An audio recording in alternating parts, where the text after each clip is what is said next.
ہم چائے پینے کے لیے کھوکھے پر رک گئے۔ یہ غریبانہ چائے خانہ تھا۔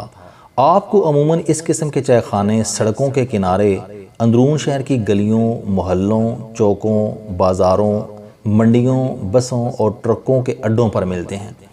یہ گندے اور بے ترتیب چائے خانے ہوتے ہیں، لیکن ان کی چائے، ان کی دودھ پتی مثالی ہوتی ہے۔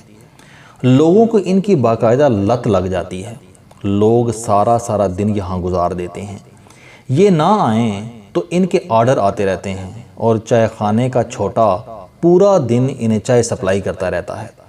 میں نے جوانی میں ان چائے خانوں کی کامیابی پر خاصی ریسرچ کی تھی۔ مجھے اس کی 4 وجوہات معلوم ہیں۔ پہلی وجہ ان کی پتیلی ہوتی ہے۔ یہ سارا دن پتیلی دھوتے نہیں ہیں۔ پتیلی میں ایک کے بعد دوسری، تیسری اور 20ویں چائے بنتی ہے۔ کثرت استعمال کی وجہ سے پتیلی کے پیندے اور دیواروں پر جلی ہوئی پتی کی تہ جم جاتی ہے۔ یہ جلی ہوئی پتی ان کی چائے میں ایک خاص خوشبو، ایک خاص ذائقہ پیدا کر دیتی ہے۔ لوگ اس ذائقے، اس خوشبو کے عادی ہو جاتے ہیں اور یہ اس خوشبو، اس ذائقے کے تعاقب میں بار بار چائے پیتے رہتے ہیں۔ چائے بنانے والا اگر پتیلی بدل لے یا یہ غلطی سے دن میں پتیلی دھو لے تو گاہک فوراً اعتراض کرتے ہیں، چاچا چائے کا مزہ نہیں آیا، آج چائے کس نے بنائی تھی؟ دوسری وجہ چائے کی پتی ہے۔ یہ لوگ برانڈ چائے کے بجائے کھلی پتی استعمال کرتے ہیں۔ یہ پتی تیز ہوتی ہے، اس میں کیفین کی مقدار بھی زیادہ ہوتی ہے اور اس کا ذائقہ اور خوشبو بھی مختلف ہوتی ہے۔ لوگوں کو یہ خوشبو اور ذائقہ گھر کی پتی اور چائے میں نہیں ملتا، چنانچہ یہ چائے خانوں کی چائے کی لت میں مبتلا ہو جاتے ہیں۔ تیسری وجہ دودھ اور چائے کے ابال ہیں۔ یہ لوگ تازہ دودھ خریدتے ہیں۔ یہ دودھ سارا دن ہلکی آنچ پر گرم ہوتا رہتا ہے۔ دودھ پر بالائی کی موٹی تہ جم جاتی ہے۔ یہ لوگ بالائی کا چھوٹا سا چھلکا چائے کے کپ میں ڈال دیتے ہیں۔ ہلکی آنچ پر پکنے کی وجہ سے بالائی اور دودھ میں بھی ایک خاص ذائقہ آ جاتا ہے۔ یہ چائے کی پتی کو 6-7 ابال دیتے ہیں اور ہر ابال پر پونی یعنی چائے چھاننے والی چھنی اور پوے یعنی چائے انڈیلنے والے ہینڈل کپ سے پتی کے پانی کو پتیلی سے باہر نکالتے ہیں اور دھار کی شکل میں دوبارہ پتیلی میں پھینکتے ہیں۔ اس عمل سے چائے کے پانی میں آکسیجن کا اضافہ ہو جاتا ہے اور یہ آکسیجن بھی اس میں ایک خاص ذائقہ پیدا کر دیتی ہے۔ ہم گھروں میں عموماً چائے کو دم دیتے ہیں، جبکہ یہ لوگ دم دینے کے بجائے چائے کو پھینٹتے ہیں، اور عمل کا یہ فرق بھی چائے میں فرق پیدا کر دیتا ہے۔ اور آخری وجہ مسالہ ہے۔ چائے بنانے والے لوگ چائے میں مسالہ بھی ڈالتے ہیں۔ یہ مسالہ ان کا خفیہ نسخہ ہوتا ہے۔ یہ لوگ چائے میں دال چینی، سونف اور بھنگ کا ایک آدھ پتا ڈال دیتے ہیں۔ یہ بھنگ کے پتوں کو خشک کر کے پیس لیتے ہیں اور یہ صفوف چائے کی پتی میں ملا دیتے ہیں۔ اس مسالے کی وجہ سے چائے میں ہلکا سا سرور آ جاتا ہے اور چائے پینے کے بعد گاہک کی تھکاوٹ اتر جاتی ہے۔ یہ ان کھوکھوں، ان چائے خانوں کے ٹریڈ سیکرٹ ہیں، لیکن یہ ٹریڈ سیکرٹ ہمارا موضوع نہیں ہے۔ ہمارا موضوع جی ٹی روڈ کا وہ کھوکھا ہے جس پر ہم لوگ چائے کے لیے رک گئے تھے۔ ہم چائے پینے کے لیے کھوکھے پر رک گئے۔ چائے خانہ گندا تھا، اندر دھول تھی، دھواں بھی تھا، گرمی بھی اور بو بھی، لیکن ہم اس کے باوجود وہاں رک گئے۔ میں ایسے چائے خانوں کی چائے کا رسیا ہوں۔ مجھے سال 6 ماہ بعد جب بھی موقع ملتا ہے میں ان چائے خانوں میں ضرور جاتا ہوں اور چائے کو انجوائے کرتا ہوں۔ ہم 4 لوگ تھے۔ ہم نے چائے منگوائی اور بیٹھ کر انتظار کرنے لگے۔ گرمی اور حبس تھا، ہمیں پسینہ آ رہا تھا۔ میں نے ٹیشو پیپر نکالنے کے لیے جیب میں ہاتھ ڈالا، ٹیشو پیپر نکالا اور چہرہ صاف کرنے لگا۔ ٹیشو پیپر نکالتے ہوئے 50 روپے کا ایک نوٹ میری جیب سے نکل کر فرش پر گر گیا۔ میں نوٹ کے نکلنے اور گرنے سے واقف نہیں تھا۔ یہ نوٹ اڑ کر میرے پاؤں کے قریب پہنچ گیا۔ میں نے نادانستگی میں نوٹ پر پاؤں رکھ دیا۔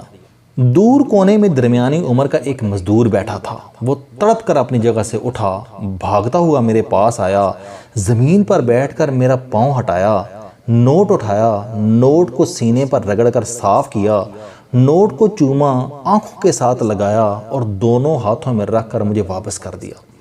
ہم چاروں اس حرکت پر حیران بھی تھے اور پریشان بھی۔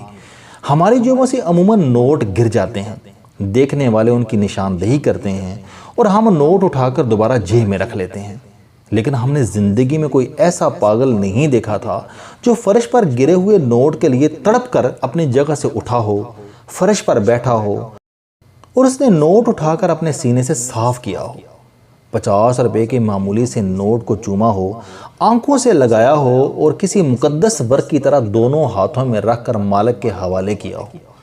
یہ یقیناً حیرت کی بات تھی اور ہم چاروں اس وقت حیران تھے۔ میں نے اسے اپنے ساتھ بٹھا لیا، اس کے لیے بھی چائے کا آرڈر دیا اور اس سے اس تڑپ، اس عقیدت کی وجہ پوچھی۔ وہ مزدور تھا مگر وہ صدا کا مزدور نہیں تھا، وہ 20 سال قبل شہر کے رئیس لوگوں میں شمار ہوتا تھا۔ اس کا والد شہر کے 4 بڑے تاجروں میں شامل تھا، یہ اس کی واحد نرینہ اولاد تھا۔ یہ ناز و نہم میں پلا تھا، گاڑی تھی، بینک بیلنس تھا، جوانی تھی اور ماں باپ کی اندھی محبت تھی۔ یہ چاروں چیزیں جہاں جمع ہوتی ہیں وہاں بگاڑ ضرور پیدا ہوتا ہے۔ یہ بھی بگڑ گیا، اس کی صحبت خراب ہو گئی، یہ شراب، کباب اور شباب کی لت میں مبتلا ہو گیا تھا۔ اس کے بعد کیا ہوا یہ آپ اس کی زبانی سنیے۔ میں جوان تھا، امیر تھا اور ماں باپ کا اکلوتا بیٹا تھا۔ مجھے برے لوگوں نے گھیر لیا، میری صحبت خراب ہو گئی۔ میرے والد کو معلوم ہوا تو انہوں نے مجھے سمجھانا شروع کیا، مگر انسان کی زندگی میں جب جوانی، شراب اور دولت 3 نشے جمع ہو جائیں تو اس کی عقل پر پردے پڑ جاتے ہیں، یہ سمجھنے سمجھانے کی حد کراس کر جاتا ہے۔ میرے ساتھ بھی یہی ہوا، میں نے والد کی بات سننے اور ماننے سے انکار کر دیا۔ میری خرابی نے میرے والد کو روگ لگا دیا، وہ اس روگ میں چل بسے۔ مجھے ساری زمین، جائیداد اور بینک بیلنس مل گیا۔ میں والد کے انتقال پر اداس ہونے کے بجائے دولت ملنے پر خوش تھا۔ میں نے اپنی ماں اور بہنوں کو چھوٹے سے مکان میں شفٹ کیا، ان کا ماہانہ خرچ طے کیا اور والد کی حق حلال کی دولت کو انجوائے کرنے لگا۔ میں نے اپنے گھر کو رقص گاہ بنا لیا۔ میں اور میرے دوست روز طوائفوں کو گھر لاتے، ساری رات مجرا کراتے، شراب پیتے اور شراب کے نشے میں طوائفوں پر نوٹ نچھاور کرتے۔ ہم طوائفوں کو حکم دیتے تھے کہ ہم ان پر جو نوٹ نچھاور کریں گے وہ یہ نوٹ صبح تک فرش سے نہیں اٹھائیں گے، وہ ان نوٹوں پر ناچتی رہیں گے۔ مجھے دراصل فرش پر نوٹوں کا قالین اور اس قالین پر ناچتے تھرکتے ہوئے گورے گلابی پاؤں اچھے لگتے تھے۔ چنانچہ میری محفل میں ساری رات نوٹ نچھاور ہوتے تھے اور طوائفیں ان نوٹوں پر ناچتی تھیں۔ یہ کام مہینوں جاری رہا۔ میری عادت، میری حالت سے پورا شہر واقف تھا۔ میرے والد کے ایک دوست کو اطلاع ہوئی تو وہ ایک روز میرے پاس آیا۔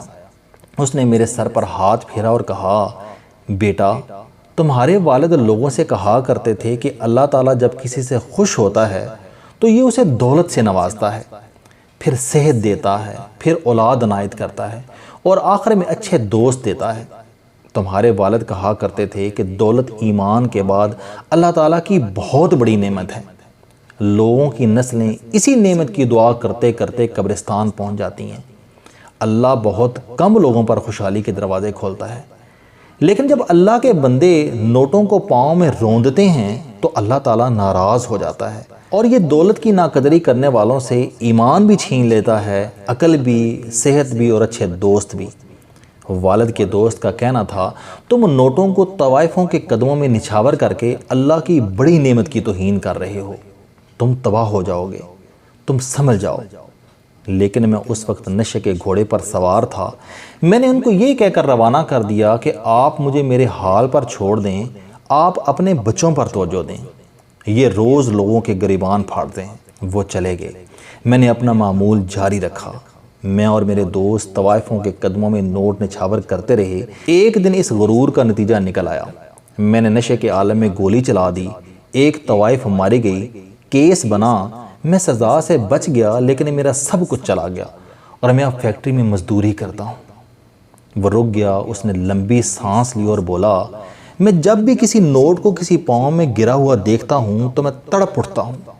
میں نوٹ کو اٹھا کر صاف کرتا ہوں، ہونٹوں اور آنکھوں کے ساتھ لگاتا ہوں اور مالک کو واپس کر دیتا ہوں، کیونکہ میں سمجھتا ہوں کہ دنیا کا جو بھی شخص نوٹ کو پاؤں میں روندتا ہے یا روندتا ہوا دیکھ کر خاموش رہتا ہے وہ تباہ ہو کر رہ جاتا ہے۔ اس نے ایک اور لمبی آہ کھینچی اور بولا، چودھری صاحب یہ بات پلے باندھ لیں، مجرا کرانے والا کوئی شخص امیر نہیں رہ سکتا، یہ تباہ و برباد ہو جاتا ہے، کیونکہ یہ اللہ کی نعمت کو گندی عورتوں کے قدموں میں روندتا ہے اور اللہ تعالیٰ کی ذات اپنی نعمت کی یہ تذلیل برداشت نہیں کرتی۔ السلام علیکم دوستو، علم دوستی چینل بنانے کا مقصد موٹیویشنل اور زندگی بدل دینے والی کہانیاں آپ تک پہنچانا ہے۔ مجھے خوشی ہے کہ آپ احباب کو یہ ویڈیوز بہت پسند آ رہی ہیں۔ کوئی بھی شخص جو مایوسیوں میں گھرا ہو یا کوئی بھی شخص جو اپنی زندگی مثبت انداز سے گزارنا چاہتا ہے، اس کے لیے یہ چینل لائف چینجنگ ثابت ہوگا۔ میرا دعویٰ ہے کہ کوئی بھی شخص اگر اس چینل کی ویڈیوز دیکھ اور سن لے گا تو اس کی زندگی بدل جائے گی۔ اگر آپ کو یہ چینل پسند آئے تو اسے سبسکرائب کرنا نہ بھولیں تاکہ ہر نئی آنے والی ویڈیو آپ تک پہنچ سکے۔